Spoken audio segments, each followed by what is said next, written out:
this episode of Travelogue, we take you to Nujiang, an ancient and mysterious land tucked in Yunnan province. Discover a vast meadow situated 4,000 meters above sea level, where Lanpian, Lijiang, and Meisi counties converge.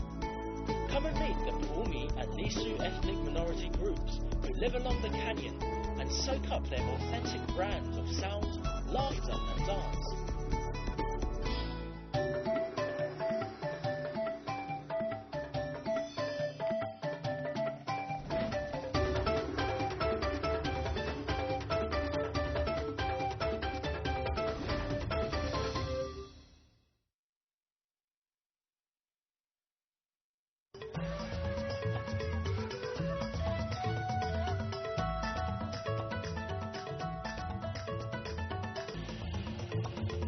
A journey to where nature is at her most magnificent and forbidding. To mysterious places where dazzling and diverse cultures flourish. Where China's numerous ethnic groups draw you into a world of color and vibrancy. Where distinct lifestyles, traditions, and crafts have survived the test of time. Join Travelogue on its 17-part Ethnic Odyssey, visiting more than 100 places across China. Ethnic Odyssey, an enlightened look at China's rich ethnic heritage. Variety of China's landscape, diversity of its people. Welcome to Travelogue. Welcome to our minority special. Here is Yunnan province. We're gonna walking along the river, travel from villages to villages to a township to visit them, to show you beauty of China and to explore the greatest canyon in China. The canyon, otherwise known as the New River Gorge, is a real natural wonder. The popular wisdom is that this is the second grandest canyon in the world, after the Grand Canyon itself in Colorado in the States. But I have my doubts. Many of the cliffs here rise to well over 3,000 meters, and that's higher than anything the Grand Canyon can boast. As for the river, she earns her name, Nu, meaning rage, for her roaring rapids and the thundering waves. From her source among the snow-capped peaks of the Qinghai Tibet Plateau, she winds for 1,500 kilometers across southwest China before making her way into Myanmar. As for the many tall mountains that stand in her way, well, the Nu simply cut through them, hence the canyon.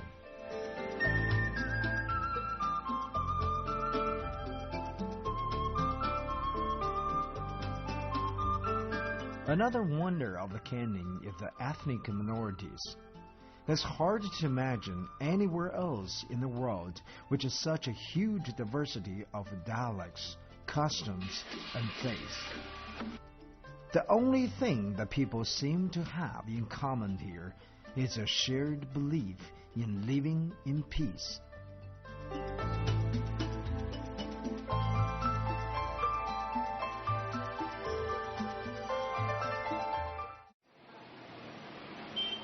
The town of Liuku lies at the southern end of the New River Gorge, from where my expedition will take me way up to north.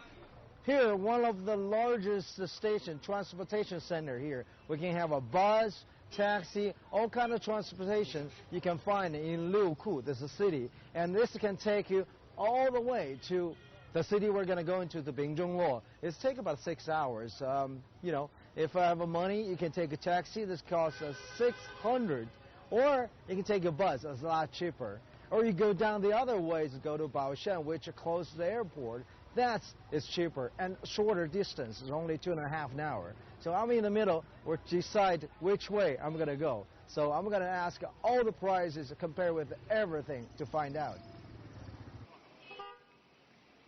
As the capital of the Nujiang LISU Autonomous Prefecture, Liuku enjoys good transport links, so you can get to pretty well all of the prefecture's many townships and villages from it. I've already discovered the names of the 4 counties that make up the prefecture. They're Lushui, Pugong, Lanping, and Gongshan. Clearly, though, I've got a lot more to learn about what seems to me a truly charming area.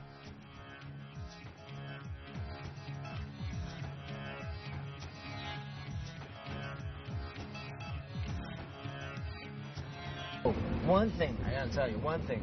Come to Yunnan, gotta be prepared for long traveling plan. Because each location to another location, they might take, 5 hours, 6 hours. But just don't sleep. Wake up watching around, while you're driving. There's so many beautiful things along the road. But it's gonna be a long plan because, this is all in the mountain. You have circling the mountain from one to another one. Take a day or two, and then you want to enjoy. So you need a long plan. Got it? Not too much travel. I'm tired. My first stop is Dayangchang, a vast meadow. Dayangchang is about 4,000 meters above sea level. Up in the mountains where 3 counties, Lanping, Lijiang, and Weixi meet. Dayangchang is famous for its natural beauty and the remarkable people who live here. They are the Pumi, fewer than 30,000 of them living along the canyon and in Lijiang to the east. At one time, the Pumi were herders, roaming the high grasslands of Qinghai Tibet Plateau, but over centuries, they have been settling down as farmers and craftsmen. Pumi, I've been told, means white. I guess the name was chosen because of its association with purity. I, for one, can remember hearing songs and seeing dances that conveyed such a sense of pure enjoyment. But then singing and dancing have been an important part of Pumi life for as long as anyone can remember. 这是我们普米族的烤弦，这是竹筒，在里面的话有3根竹片。然后平时我们在家坐在火塘边的时候，心情不好就可以吹一吹，然后就心情好的时候就唱唱歌、跳跳舞。 心情不好的时候就吹吹口琴。还有一种说法就是，以前老人就是谈情说爱的时候，就是用这种说一些简单的语言了。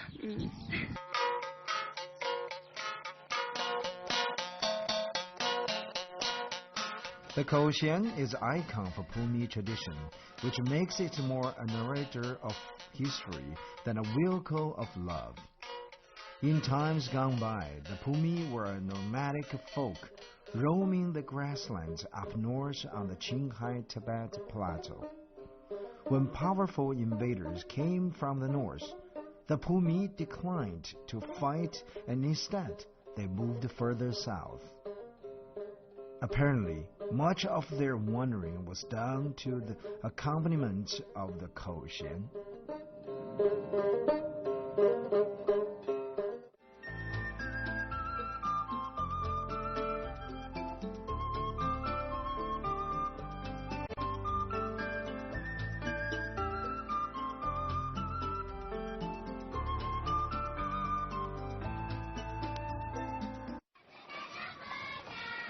I'm now on my way to a village called Baihualing, which means floral range, a small place hidden in the canyon. It was barely known to the outside world.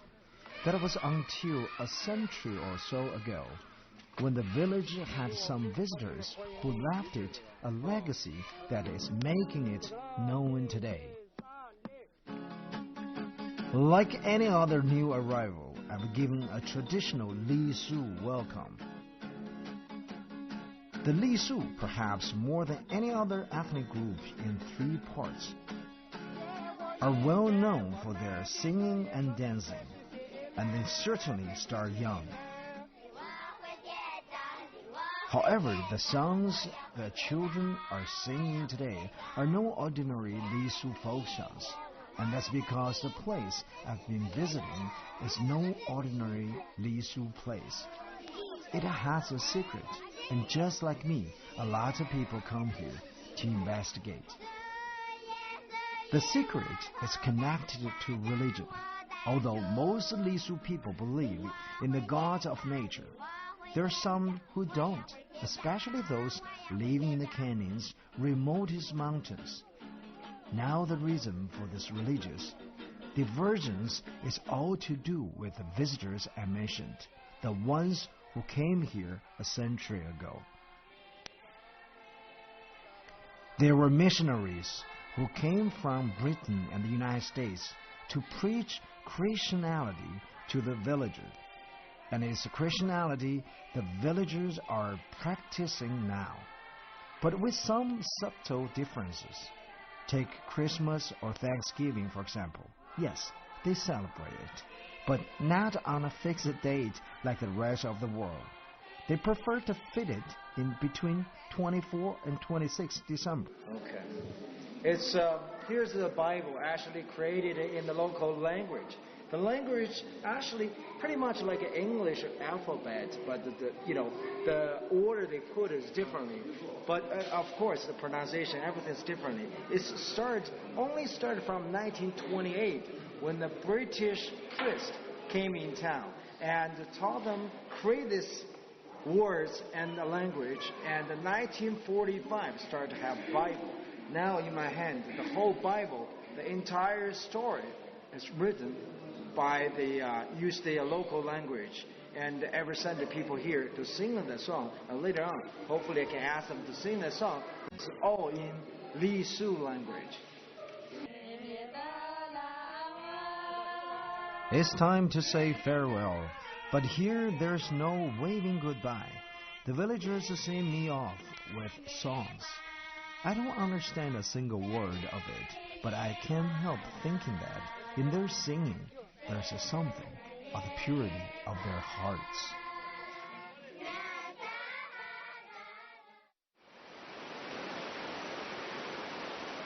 Next stop is Fugong County, east of Lanping. The biggest ethnic group here is, again, the Lisu. Christianity is domain religions among them. Altogether, the Lisu people number over 600,000 people, mainly living in Yunnan.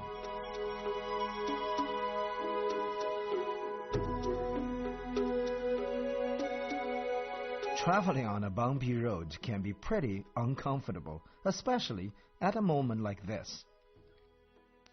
One problem.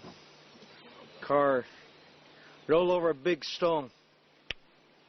Broken.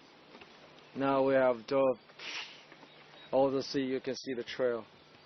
No more gas. No more oil. So we're gonna either hiking or lucky get a car. It's in the middle of nowhere. Well, as you can see, I'm pretty lucky. Even so, there's no avoiding some footwork from time to time in the canyon. It's common to see people walking in these parts, where the mountains are so steep and the current runs so fast. But there are times when two legs simply ain't up to the task.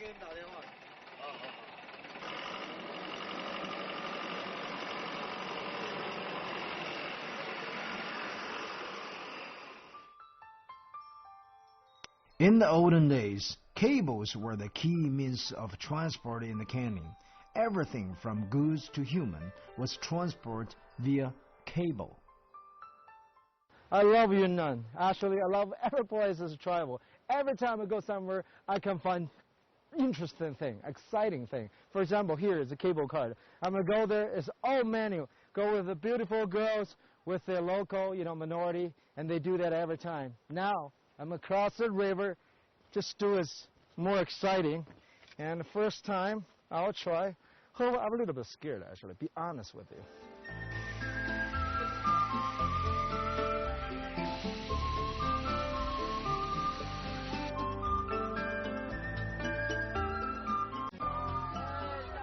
But time change unless, of course, you're getting married.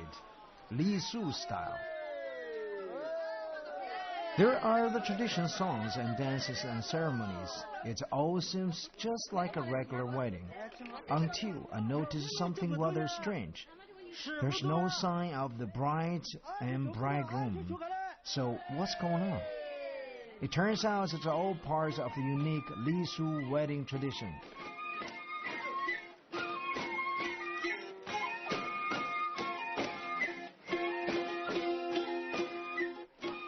Drinking is a must at the LISU wedding, just like at any other wedding. But here the tradition is for all the guests to drink from one barrel of wine. The idea is that by sharing the wine, everyone will share good fortune and happiness with the new couple. Sandberry lovers, this is a tradition. Always a tradition, all about love and mystery. Here, we come over here. What they have a tradition is in the minority, they pair the two couples. If you're willing to bear with them, that means you're lovers. Let's go check it out. Who are the lovers? Usually, this strange custom is sometimes LISU youngsters do at festival or in spring, just before the field work starts. But occasionally, they make an exception, such as when they went to tramp and unsuspecting visitors like me. What a great tradition. What a great tradition they have doing. They dig holes, men, boys, and girls are digging holes. And then they start finding their loves. Whoever finds it, just so happened all of a sudden, the boy finding a girl he loved, and they grab it and they bury that hole. Whoever buried it, they call lovers. So we're trying to find. 快找啊！快找，找到就埋啊！抓到一个就埋。So they cannot find it. Nobody knows who's the boy, who's the girl. Who's the boy, who's the girl? 赶快抓一个，赶快埋。赶快抓到没有？好。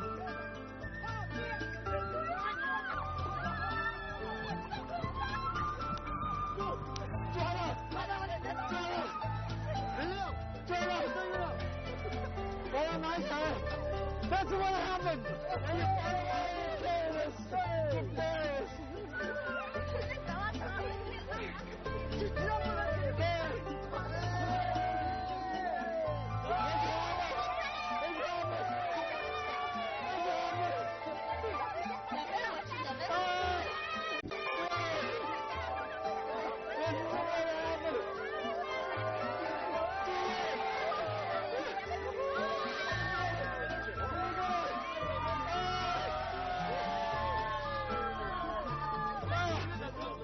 The tradition, not necessarily happy. They're buried of. This is what happened. 下面该怎么样了？这是我的啊！我也先把它挖开啊！ This is a painful tradition. They call sand-bury lovers. We bury each other. Whatever happened, we're gonna dig ourselves out. I gotta dig her out. And to make sure she can get out of it.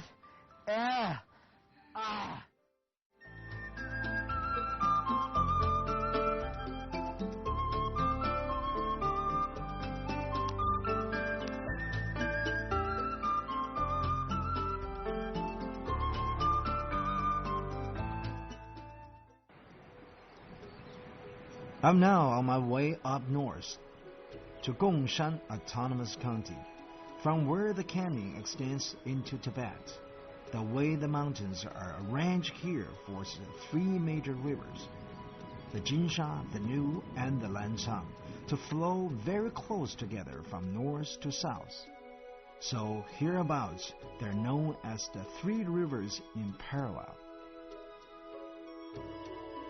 The town used to serve as a major stop on the famous Tea and Horse Caravan Trail, with all the goods and traffic that pass through the town en route between Yunnan and Tibet. It became home to different ethnic groups, who in return give the town its unique cultural mix.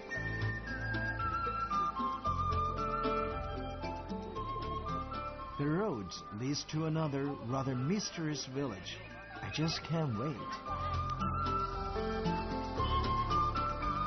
Here we call it Bingzhongluo. In Bingzhongluo village, local villagers believe those mountains around there are God mountains. There are totally 10 God mountains. Not only that, this community is a mixture of all religions and all different minority groups. For example, walking on the trail, I can see Christian church, Tibetan Buddhism, and also you have all the families that's living around here, all mixture of different minority groups.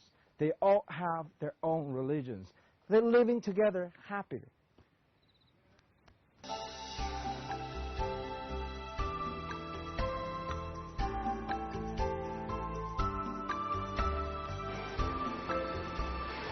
Everybody stop. Want to find out what's going on. All this road is broken every day, so check out what's going on.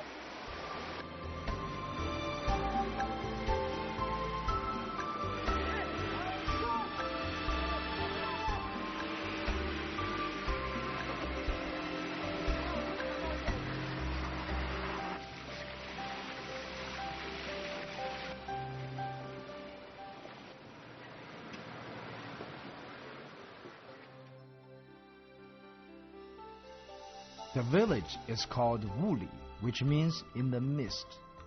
So if you hadn't already guessed it, now you know the village lies deep in the mountains. There's no road to it, which can make things rather inconvenient.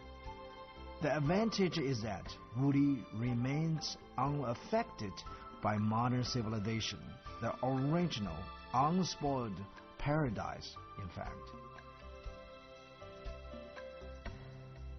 The village is home to the Nu, one of the oldest ethnic people in Yunnan, who live mostly in the 4 counties of the prefecture. With a tiny population of less than 30,000, they are farmers who cultivate their fields and grow corn in the mountains.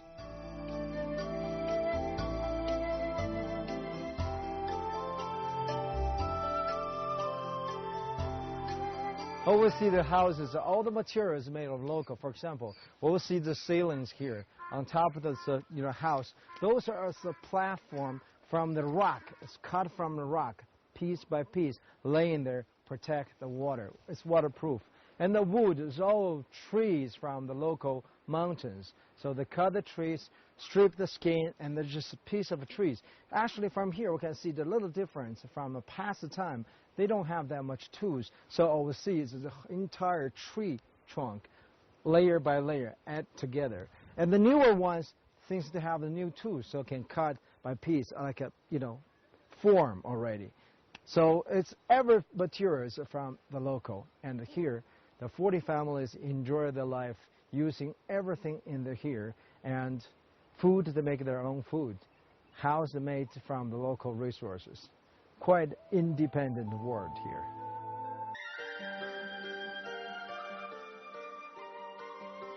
From here, the canyon and the Nu River continue on into Tibet. There was a time when the river served as transport link between Tibet and the rest of the world, away to the southeast. Owing to the roundness of the canyon, a road was eventually carved out of the cliffs in the canyon. Merchants, caravans started making the journey backwards and forwards between Tibet and Yunnan, carrying goods such as tea, li, salt, and grain on their horses. And so the road became known as Tea and Horse Caravan Trail, which at one time was the only transport link between Tibet and southwest China. Still today, there's some traffic along the road, but it's nothing like the days when it was crowded with horses and merchants, which the sound of horse bells echoing through the valley. The carved rocks bear testimony to the locals' eagerness to make contacts with the outside world in those days.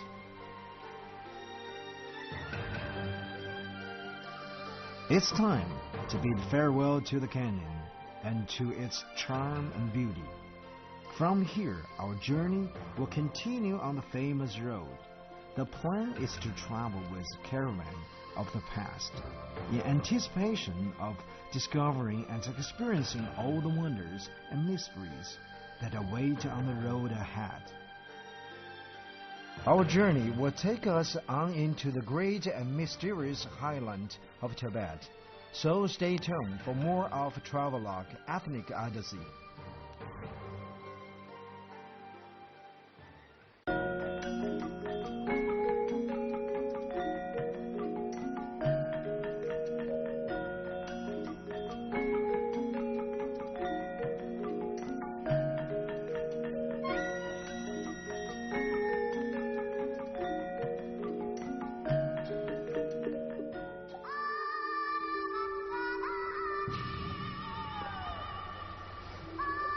On the next episode of Travelogue, the world's highest plateau, the most mysterious people with a long, unique history.